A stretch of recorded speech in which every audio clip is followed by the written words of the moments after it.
The Marder III was born out of necessity during the early stages of World War II. As the German army encountered more heavily armored Soviet tanks like the T-34 and KV-1, it became clear that existing anti-tank weapons were insufficient. To address this, the Wehrmacht repurposed obsolete Panzer 38T chassis to create a new class of tank destroyers. The Marder III utilized the reliable and proven chassis of the Czech-designed Panzer 38T. This chassis was chosen for its excellent mobility and robust design.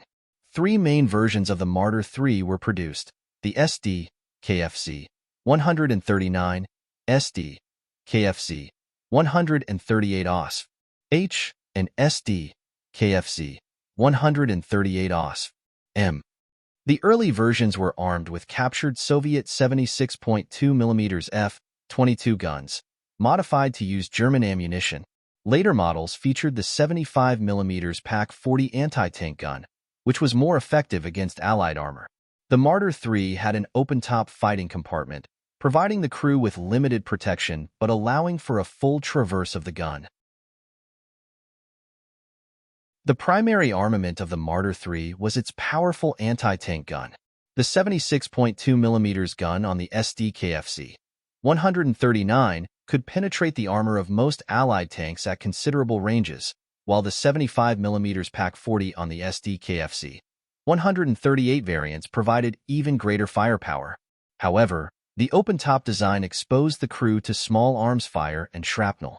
Despite its vulnerabilities, the Marder III's firepower allowed it to effectively engage and destroy enemy tanks, making it a valuable asset on the battlefield. It also had a secondary machine gun for infantry defense, but its main strength lay in its anti-tank capabilities. The Marder III saw extensive service on the Eastern Front, where it was used to counter the numerically superior Soviet armor. Its mobility and firepower made it a formidable opponent in the vast, open battlefields of Russia. It also served in North Africa and Western Europe, providing essential anti-tank support to German infantry and panzer units. While the Marder III was effective, it was not without its drawbacks. The open-top design left the crew vulnerable to artillery and air attacks, and its light armor could be easily penetrated by enemy fire. Nevertheless, its ability to knock out enemy tanks from long distances made it a critical component of Germany's anti-tank strategy. The Marder III was a stopgap solution, but it proved to be a crucial one. It allowed the German army to counter the threat of Soviet and Allied tanks at a time when other solutions were not yet available.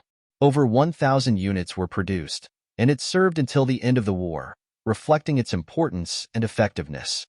In conclusion, the Marder III was an essential part of Germany's armored forces during World War II.